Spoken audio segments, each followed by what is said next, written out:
رکھے ہماری محبت اسلام.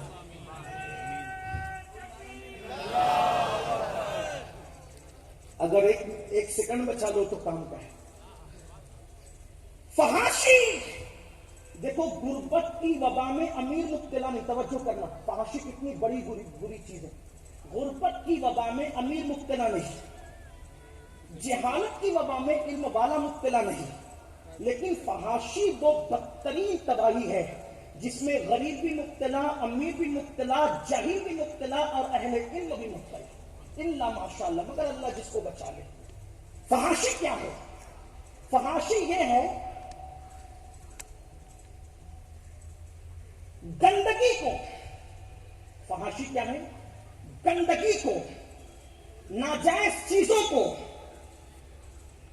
نافرمانی کے طور پر انیاں کرنا، اوپن کرنا، اس کو کہتے ہیں بے حیائی، فحاشی.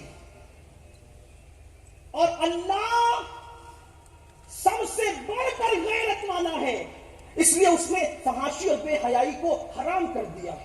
بلکہ یہاں تک فرمایا کسی کا ایمان چیک کرنا ہو، ایمان تو یہ چیک کرو اس میں حیا کتنی ہے. حیا جتنی حیا ہوگی اتنا ایمان مضبوط ہوگا، اور جتنی بے حیائی ہوگی اتنا ایمان کمزور ہوگا. اسی لیے میرے نبی صرف مومن نہیں تھے بلکہ جامع ایمان تھے. جتنی حیا انہوں نے کی ہے اتنی حیا کسی نے نہیں کی ہے. صحابہ کہتے میرے آقا ایسی حیا کرتے تھے جیسے کنواری لڑکیاں نامحرم مردوں سے حیا کرتی ہے. اسی لیے تو اکثر صحابہ نے رسول اللہ کے تلووں کو کبھی نہیں دیکھا. اس لیے نہیں دیکھا کہ حضور نے کبھی ان کے سامنے پیر لمبے ہی نہیں کیے، اس لیے تلوے وہ نہ دیکھ سکے. بلکہ یہ بات بھی تحقیق کو پہنچی کہ آسمان اور چاند نے کبھی نبی کا تلوہ نہیں دیکھا. اسی لیے تو بیان کیا گیا ہے آسمان گر تیرے تلووں کا نظارہ کرتا.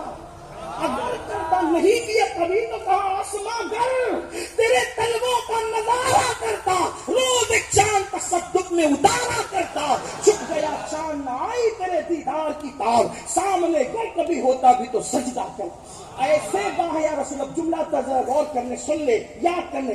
ایسے باہیا رسول جن کا تلوہ کبھی نہ چاند نے دیکھا نہ آسمان نے دیکھا، اور جب اپنے گھر میں تربیت کی اپنی شہزادی سیدہ فاطمہ کی تو ایسی تربیت کی کہ فاطمہ الزہرا کے دوپٹے کو بھی کبھی چاند و سورج نے نہیں دیکھا. میرے امام بیان کرتے جس کا آنچل نہ دیکھا مہو میر نے، جس کا آنچل نہ دیکھا مہو میر نے، اس نے دائے نصاحت پہ لاکھوں سلام. حضور کا تلوہ حیا کی وجہ سے آسمان نہ دیکھے اور شہزادی کا دوپٹہ چاند و سورج نہ دیکھے، اور ہمارا کیا ہے؟ تولیاں لپیٹ کر پورے محلے میں گھوم رہے، گھٹنے دکھا. بے حیائی کی انتہا. برمنڈا پہن کر کے گھومنا فیشن ہے، اور پھر یوٹیوب، فیس بک اور پتہ نہیں کیا کیا بلائیں انٹرنیٹ اور سوشل میڈیا کی جو جنگل ہے. گندی فلمیں، بلی فلمیں، اللہ کی پناہ، اللہ کی پناہ. کیا حالات ہے. یاد رکھیے اگر کوئی دوپٹے والی عورت کو دیکھے، میں صرف مفہوم پیش کر رہا ہوں، دوپٹے والی عورت کو دیکھے تو اس کو دیکھنے کا پاپ کی نظر سے وبال یہ ہے کہ مرتے وقت کلمہ جاری نہ ہو زبان پر. وہ جو ننگی عورتوں کو ناشتے 3 گھنٹے تک دیکھتے، اپنے نرم نرم گدوں پہ لیٹ کر کے زنا کے مناظر دیکھتے ہیں، گندی فلمیں دیکھتے ہیں، لگے رہتے ہیں فحاشات کی طرف، فواحش کی طرف، اپنے خواہشات کی طرف. سوچو اللہ کے رسول علیہ الصلوۃ والتسلیم نے فرمایا جو کسی عورت کو پاپ کی نظر سے دیکھے گا اس کی آنکھوں میں جہنم کی آگ کی سلاخیں ڈالی جائے گی اور اس کی آنکھوں میں جہنم کی آگ بھری جائے گی. میں حیرت سے پوچھتا ہوں جو آنکھیں تین کا برداشت نہ کر سکے، جو آنکھیں اللہ اکبر پیاس کے ننھے اور باریک ذرات برداشت نہ کر سکیں، ان آنکھوں میں جب جہنم کی آگ کی سلاخیں ڈالی جائے گی تو ہم کیسے برداشت کر سکیں گے؟ اسی پر بس نہیں، یہ فحاشی کی بنیاد پر زنا، لواطت، ہاتھوں کے ساتھ جو ہے وہ زنا، اللہ اللہ، یہ ساری گندگی پھیل رہی ہے.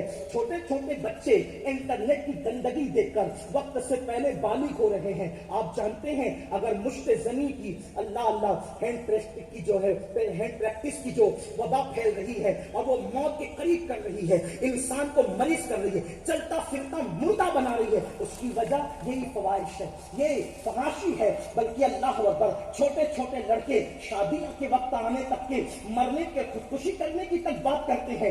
سن لو اے میری قوم کے جوانوں، اپنے آپ کو تباہ نہ کرو، اپنے آپ کو برباد نہ کرو، خدا کے لیے اپنی جوانی پہ رحم کرو. جوانی کا سرمایہ دنیا کی دولت دے کر بھی نصیب نہیں ہو سکتا. خدا کے لیے گندگی مت دیکھو، آنکھوں کی حفاظت کرو. ایک حدیث پاک سنو، بہت لطف آئے گا.